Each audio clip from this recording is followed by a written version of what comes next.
राजेश शर्मा जी को एक बुक का पेश करें।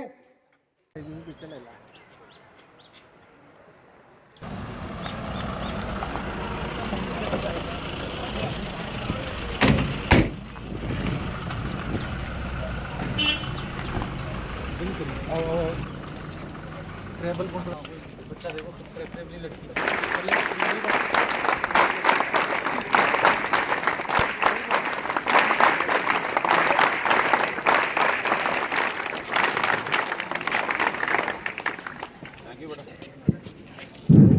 सदा दूर रहो गम की परछाइयों से, कभी सामना ना हो। आज की इस महफिल में तशरीफ फरमा हमारे ज़िला कठुआ के इंतज़ामी ऑफिसर जो मेहमान मुमताज़ की हैसियत से आज हमारी हाई सेकेंडरी बॉयज़ कठुआ में पधारे हैं, जनाब राजेश शर्मा साहिब, उनके हमरा एडिशनल ज़िला तरक्याती कमिश्नर जनाब अशोक प्रताप सिंह जी साहिब, उनके हमरा हमारे ज़िला कठुआ के महकमा तालीम के सरबरा जनाब अबरोल साहिब, मुख्तलिफ मज़ामीन से वाबस्ता मेरे लेक्चर साहिबान, उस्ताज़ा हकराम, ख्वातीन मदरसीन हजरात, आज हमारा यूम दस्तूर हिंद का मनाने का दिन है, जिसको हिंदी में संविधान दिवस कहते हैं और इंग्लिश में कॉन्स्टिट्यूशन डे। आज पूरे भारतवर्ष में बड़ी धूमधाम के साथ इसको मनाया जा रहा है, जिसको हर स्कूल में, हर एक हिंदुस्तान के दफातर में पढ़ा जाएगा। और सबसे पहले महकमा तालीम की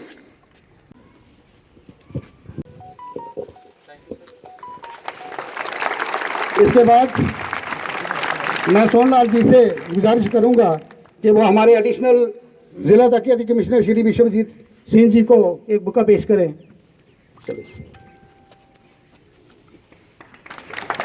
मैडम हमारे हाकिम कौर जी से गुजारिश करूंगा कि वो हमारे चीफ एजुकेशन ऑफिसर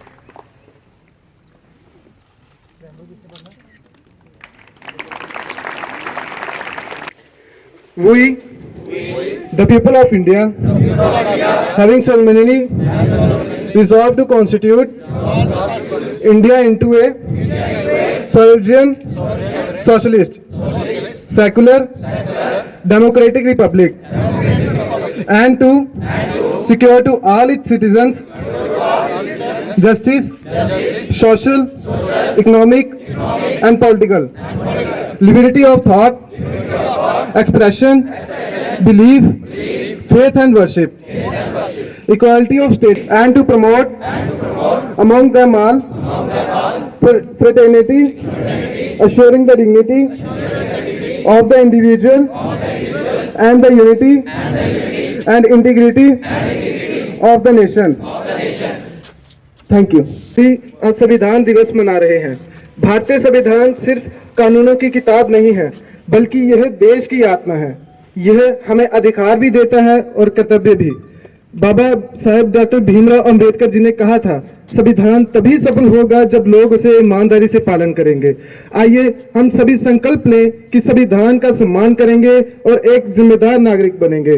और इसी संविधान दिवस के विषय पर मैं बुलाना चाहूंगा नितिन को, और कृपया जोरदार ताली से इनका स्वागत करें।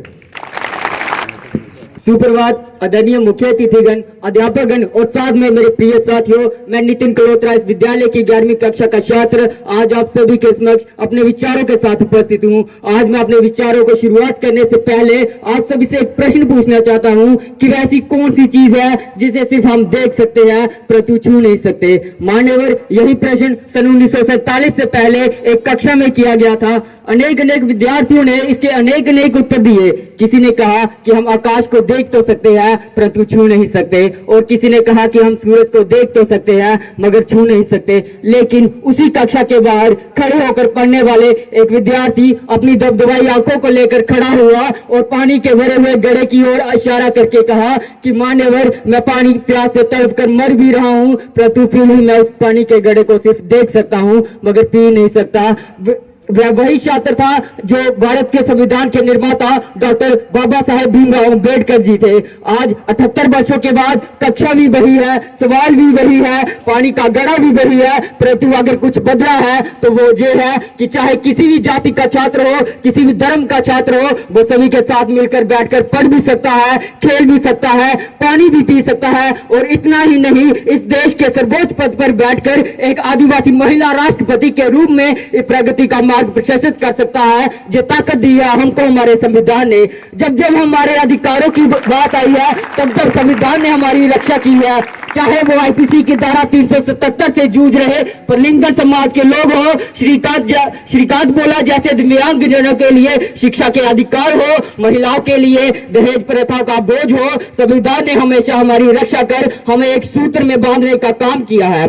मान्यवर, भारत के संविधान की लोकतांत्रिक की यात्रा बहुत लंबी रही है। जब भारत आजाद हुआ तो उसके साथ अनेक राष्ट्र आजाद हुए, परंतु आज हम वहां देखेंगे तो पता चलेगा कि वहां पर अराजकता है, कट्टरता है, सांप्रदायिकता है, भुखमरी है, गरीबी है, परंतु भारत एकमात्र ऐसा देश है जो आज उन्नति के शिखर पर बैठा है, क्योंकि उन्होंने धर्म को संविधान माना, हमने संविधान को ही अपना पहला धर्म माना। किसी अंग्रेज ने कहा था कि यदि ये देश आजाद हो गया तो ज्यादा दिन तक टिकेगा नहीं, ये टूटकर बिखर जाएगा। आज उसी अंग्रेज की आत्मा नरक में बैठकर सोच रही होगी कि क्या से क्या हो गए देखते देखते, क्योंकि आज का जो वही भारत है जो पूरी दुनिया में स्टार्टअप के क्षेत्र में तीसरे स्थान पर है। जो वही भारत है जो ओलंपिक के अंदर टोक्यो की धरती पर अपना तिरंगा झंडा लहरा देता है, जो चंद्रयान 3 को पृथ्वी से चंद्रमा तक पूरी दुनिया में सबसे कम बजट में पहुंचा देता है, क्योंकि हमने अपने कर्तव्यों का निर्वहन किया है जिससे हम प्रगति करते जा रहे हैं। और अगर इसी तरह से इस देश का प्रत्येक नागरिक अपने कर्तव्यों का निर्वहन करता रहा तो यकीन मानिए 2047 तक विकसित भारत का लक्ष्य एक सूक्ष्म मात्र होगा कि चाहे वर्तमान का गूगल हो, माइक्रोसॉफ्ट हो या पेप्सी हो, इन सभी को दिए हैं हमने अपने भारत के सीईओ। अब भी पूरी दुनिया में सबसे ज्यादा डॉक्टर हमारे हैं, खेल जगत में चमकने वाले भी भारत के सितारे हैं। अपने हौसलों के दम पर पूरी दुनिया को बतलाएंगे विश्व गुरु हम कल भी थे, आज भी है और सदा कहलाएंगे। धन्यवाद। जय हिंद, जय भारत। धन्यवाद नितिन, बहुत ही प्यारा भाषण दिया मेरे दोस्त नितिन ने। तो अब मैं बुलाना चाहूँ, आज मैं इस स्टेज पर किसी आम मौजू पर बात करने नहीं आया हूँ, बल्कि उस किताब के बारे में बात करने आया हूँ जो हिंदुस्तान की ताकत, हिंदुस्तान की इज्जत और हिंदुस्तान की जमहूरियत का असल हिस्सा है। हाँ, मैं बात कर रहा हूँ दस्तूर हिंद की, भारत के संविधान की, उस दस्तूर की जिसके साये में आज 140 करोड़ हिंदुस्तानी बिना किसी डर के सांस लेते हैं और पूरे वकार के साथ अपनी जिंदगी गुजारते हैं। दोस्तों, दुनिया में बहुत से मुल्क हैं, बहुत सी हुकूमतें हैं, बहुत से कानून हैं, मगर हिंदुस्तान का संविधान कोई आम दस्तावेज नहीं। ये कौमी इत्तेहाद का झंडा है, बराबरी का नक्शा है और इंसाफ का पैगाम है। संविधान का आगाज याद रखिए, संविधान एक दिन में नहीं बना, ये उस वक्त बना जब हिंदुस्तान ने 150 साल की गुलामी काटी, जेलें देखी, फांसी के फंदे देखे और फिर 15 अगस्त 1947 को वो सुबह देखी जब आजादी की हवा ने इस मुल्क को झूम कर गले लगाया। लेकिन आजादी के बाद ये बड़ा सवाल था, अब ये मुल्क चलेगा कैसे, किस कानून पर चलेगा, कैसा होगा वो दस्तूर जो 5000 साल की तहजीब को एक धागे में पिरोएगा। बस इसी सवाल का जवाब देने के लिए 9 दिसंबर 1946 को संविधान सभा का आगाज हुआ। संविधान हिंदुस्तान का सबसे बड़ा दिमाग। संविधान सभा में 389 लोग थे, हर मजहब से, हर जुबान से, हर सूबे से, हर तकवे से, क्योंकि ये मुल्क किसी एक का नहीं सबका है। वहां बैठे सब लोग सिर्फ कानून ही नहीं लिख रहे थे, वो मुल्क की तकदीर लिख रहे थे, वो हिंदुस्तान की नस्लों का भविष्य लिख रहे थे। डॉक्टर भीमराव अंबेडकर, किसी भी मुल्क के कानून की जान उसके लिखने वाले में होती है, उसके लिखने वाले में की जाती है, और हिंदुस्तान के कानून की जान डॉक्टर भीमराव अंबेडकर हैं। वो नरम थे लेकिन टूटते नहीं थे, वो सयाने थे लेकिन झुकते नहीं थे। उनके कलम में आग थी, उनके सोच में न्याय था, उनकी सोच में हर कमजोर और गरीब का दर्द था। उन्होंने दुनिया के बेहतरीन दस्तूर पढ़े, उनका मुतालबा किया और फिर हिंदुस्तान के लिए एक ऐसा दस्तूर लिखा जिस पे दुनिया आज भी हैरान है। नफरत से नहीं ये मुल्क मोहब्बत से बनता है, नफरत से नहीं ये मुल्क जोड़ने से चलता है, तोड़ने से नहीं। जब कोई कहे कि तुम्हारा क्या योगदान है, कर्तव्य जिसकी जान है, न्याय समानता स्वतंत्रता हर पन्ने में संदेश है, भेदभाव से ऊपर उठकर एकता का विशेष है। अंबेडकर के विचारों से बना ये उजला संविधान जिसने जन जन को दिया न्यायपूर्ण जीवन का मान। हम सबका है दायित्व जे सम्मान करे अपनाए से, सत्य अहिंसा की राह दिखाता हम आगे बढ़ाए से। आओ मिलकर प्रण ले आज संविधान का बढ़ाए मान, लोकतंत्र की इस ज्योति से उजियारा हो पूरा हिंदुस्तान, उजियारा हो पूरा हिंदुस्तान। धन्यवाद। एक तो मैं बड़ा इम्प्रेस हुआ जो बच्चों ने यहाँ पे बोला, और एक जो पहला बच्चा था उसने जो बोला उससे मैं उसके कॉन्फिडेंस लेवल से और ज़्यादा इम्प्रेस हुआ कि उसने उस अंग्रेज को नरक में भी पहुंचा दिया। रियली इम्प्रेसिव कि उसने जो उसको संजोया और जो उसने वो स्टेटमेंट्स बनाई, तो उसमें उसका कॉन्फिडेंस दिखलाता है कि भाई कैसे उसने सोचा और उसको लगा कि ये आदमी नेगेटिव था, इसको मैंने नर्क में पहुंचा दिया, अब ये वहाँ से देख रहा है कि ये हिंदुस्तान कैसे चल रहा है। एक चीज़ ये जो एक लड़का रेहान था, इसने बहुत अच्छा बोला यूनिटी के बारे में, पोइम बड़ी अच्छी बोली। मैं प्रिंसिपल सर से और अबरोल साहब से, हालांकि अबरोल साहब के पास अब थोड़ा टाइम है हमारे साथ, इनकी अगले महीने रिटायरमेंट है, लेकिन जो टीचर्स यहाँ पे हैं आप लोगों से भी मैं रिक्वेस्ट करूँगा, जो मैंने कैपेबिलिटी जो हुनर इनका यहाँ पे देखा इसको थोड़ा सा प्रमोट करिए, और जो बच्चे यहाँ खड़े हैं इनमें से भी ऐसे बच्चे होंगे, शायद इनसे भी अच्छे होंगे, उनको भी थोड़ा आगे लाइए। And it's really very encouraging जब हम देखते हैं कि सरकारी स्कूल के बच्चे इस तरह से बोलते हैं। ये लास्ट वाला बच्चा जब बोल रहा था तो मैं ये सोच रहा था ये किस पॉलिटिकल लीडर की तरह बोल रहे हैं, तो मुझे लगता है some leaders are in the making. 26 नवंबर 1949 जो है उस दिन हमने कॉन्स्टिट्यूशन तैयार कर लिया, और उसके लिए हमारे डॉक्टर BR अम्बेडकर जो थे उसके रचिता थे, जो मेन थे उसके, उनके एफर्ट्स जो थे हमने अडॉप्ट किए 26 जनवरी 1950 को। फिगर्स आप लोग मेरे से ज़्यादा जानते हैं, फैक्ट जानते हैं। मैं ये आपसे कहना चाहता हूँ बच्चों कि इस एज में हम डिसिप्लिन को तोड़ना पसंद करते हैं, बट मैं आपको एक चीज़ बताऊंगा कि डिसिप्लिन जो है लाइफ के हर दौर में ज़रूरी है। Whether you are a small kid, you are a grown up kid, you are adult, you are an old man, discipline आपको लाइफ के हर क्षेत्र में ज़रूरी है। आप डिसिप्लिन रखेंगे, टाइम निकाल पाएंगे अपनी पढ़ाई के लिए। आप डिसिप्लिन रखेंगे तो आपके पास स्पोर्ट्स के लिए घर जाके टाइम होगा, और यही कंटिन्यू करेगा आपको बुढ़ापे में या एडल्ट एज में भी। हम आज भी ऑफिस से जाते हैं, अगर डिसिप्लिन नहीं होगा, टाइम पे नहीं दफ्तर पहुंचेंगे, तो फिर हमें लेट बैठना पड़ेगा, और लेट बैठेंगे तो फिर सोना लेट होगा, तो अपना बायोलॉजिकल क्लॉक ही चेंज कर देंगे। And same applies to you. एक अपने लिए, जैसे आप लोग पढ़ने वाले बच्चे हैं, टाइम टेबल बनाते हैं, वैसा एक डिसिप्लिन बनाइए, अपना कैरियर का ओरिएंटेशन रखिए, मुझे क्या करना है, और को करिकुलर एक्टिविटीज़ में ज़रूर पार्टिसिपेट करिएगा। जो मुझे यहाँ से नज़र आ रहा है, you have very good teachers, जो मुझे बॉडी लैंग्वेज लग रही है, ये आपको पढ़ाते हैं, ये आपको सिखाएंगे। अच्छी अच्छी चीज़ें सीख के जाइए स्कूल से, और ये चीज़ें स्प्रेड करिए अपने आगे पीछे आस पड़ोस में। कठुआ में हमारी कुछ प्रॉब्लम्स चल रही है, बच्चे ड्रग्स की तरफ भागते हैं, डाइवर्ट होते हैं, डिस्ट्रैक्ट होते हैं। कैरियर आपका 10वीं के बाद नहीं बनता, 12वीं के बाद नहीं बनता, ग्रेजुएशन के बाद नहीं बनता, प्रोफेशनल डिग्री के बाद नहीं बनता। ये तब बनता है जब आप सोचें कि मैंने ये चीज़ करनी है। अगर आप 12वीं में डॉक्टर इंजीनियर नहीं बने तो डजंट मीन कि एंड ऑफ द वर्ल्ड हो गया। तो इसको फ्रस्ट्रेशन नहीं लाना है।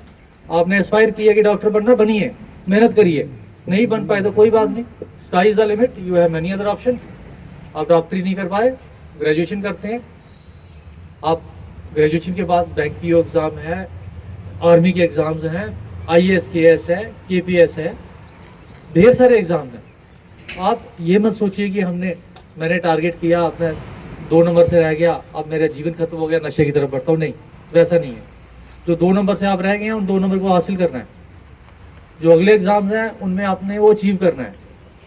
तो यही मैं आपसे एक्सपेक्ट करूँगा कि आप सारी एक्टिविटीज़ में पार्टिसिपेट करें, बट अपने कैरियर की तरफ, अपने देश के प्रति, अपने आप के प्रति ऑनेस्ट रहे, ईमानदार रहे। इन कुरीतियों से जो समाज में कहीं ना कहीं से आ रही हैं, इनसे दूर रहिए। My best wishes with all of you.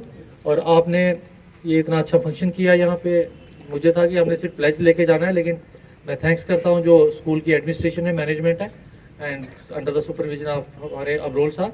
I am really thankful to you for arranging this function, and really I am very heart touched with the performance that has been given by the students here. Thank you very much.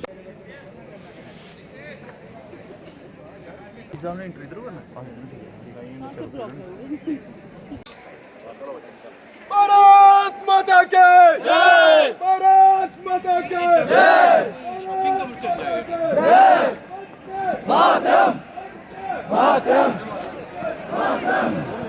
Bharat माता की जय, भारत माता की जय, वंदे मातरम, वंदे मातरम, वंदे चलो आ जाओ.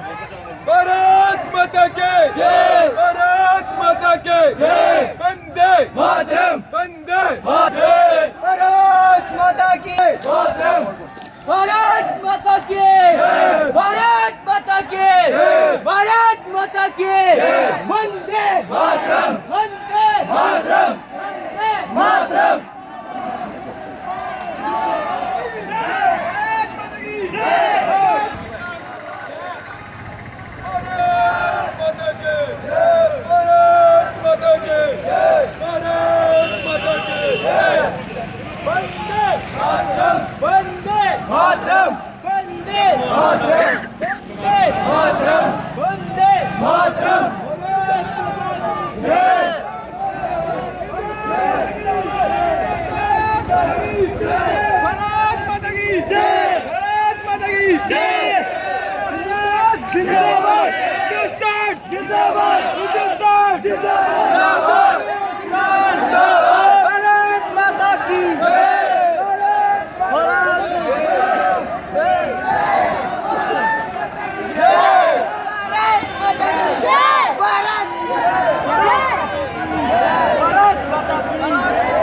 भैया आज 26 नवंबर है और आज कॉन्स्टिट्यूशन डे मनाया जाता है. इस उपलक्ष्य में कठुआ डिस्ट्रिक्ट में अलग अलग जगह पे ये पार्टिसिपेशन, ये प्रोग्राम्स ऑर्गेनाइज किए जा रहे हैं. और हमारे यहाँ जो बॉयज़ स्कूल है कठुआ का, यहाँ पे इन्होंने बड़ा अच्छा प्रोग्राम ऑर्गेनाइज किया जहाँ बच्चों ने कॉन्स्टिट्यूशन डे के बारे में बताया. और उसके साथ यहाँ से एक इनकी रैली भी निकलेगी, यहाँ से जाके स्टेडियम में कल्मिनेट होगी. इसी के साथ जो बाकी स्कूल्स हैं हमारे, वहाँ भी ऐसे प्रोग्राम्स ऑर्गेनाइज हुए हैं आज के लिए. और 11:15 बजे हमारे जो हमारा दफ्तर है वहाँ पे जो कॉन्फ्रेंस हॉल है, वहाँ से हम जो हमारा स्टेट लेवल का फंक्शन है उसमें जुड़ेंगे और वहाँ पे भी हम प्रेम्बल पढ़े जाएंगे, प्लेज करेंगे.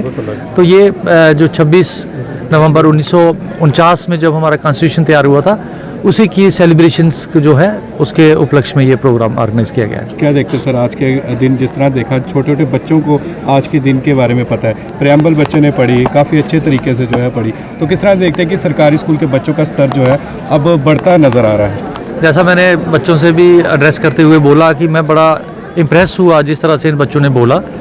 एक देखिए मैटर तो मिल जाता है, आप गूगल सर्च करें तो मैटर अच्छा मिल जाता है, बट जिस तरीके से इन बच्चों ने प्रेजेंट किया वो बड़ा ही सराहनीय था. और ये दर्शाता है कि टैलेंट जो है वो प्राइवेट या सरकारी से कोई वो उसमें ऐसा नहीं है कि उसको पक्षपात रहेगा. टैलेंट हमारे सरकारी स्कूलों में बहुत है. और हमारे ये भी आप मानेंगे कि जो हमारे सरकारी स्कूल में टीचर्स हैं वो ज़्यादा काबिल होते हैं. तो मैं उन टीचर से भी आपके माध्यम से आग्रह करूँगा जो हमारे डिफरेंट कोने में हैं, जब भी हम एड्रेस करते हैं इनको मैं ये बोलता हूँ हमेशा, और आज फिर आपके माध्यम से कहूँगा कि आपकी कैपेबिलिटी जो है वो उसका कोई मैच नहीं है, इट्स अनमैचेबल.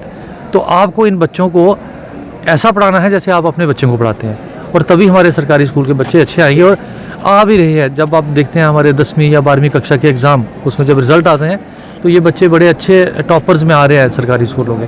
तो मैं आशा करता हूँ कि जो हमारे टीचर्स हैं और मेहनत कराएंगे इनको, और ये बच्चे पढ़ाई के साथ साथ स्पोर्ट्स में और बाकी जो को करिकुलर एक्टिविटीज़ है उसमें भी अच्छा प्रदर्शन करेंगे. सर फ्रीडम ऑफ स्पीच का भी बड़ा ज़्यादा योगदान है, तो क्या देखते हैं आज के युग में जो है फ्रीडम ऑफ स्पीच जो है सच में लोगों को मिल रही है अपनी आवाज़ जो है इस आज़ादी के युग में रखने की? देखिए फ्रीडम ऑफ स्पीच तो जिस दिन कॉन्स्टिट्यूशन आया उस दिन से है, हमारा आर्टिकल है, फंडामेंटल राइट है हमारा. लेकिन मैं ये ज़रूर कहूँगा कि फ्रीडम ऑफ स्पीच को मिसयूज़ नहीं करना चाहिए. We have to remain within that limitation. एक जैसा कॉन्स्टिट्यूशन, जैसा मैंने कहा कि ये कानून है, तो ऐसे ही आप स्पीच में भी वही बोले जो किसी के पर्सनल लाइफ को या पर्सनल अटैक नहीं होना चाहिए. तो स्पीच के लिए तो आपको कानून है ही है, आपको राइट्स हैं, बट ये है कि मर्यादा में रह के उसको यूज़ करना चाहिए। Thank you sir.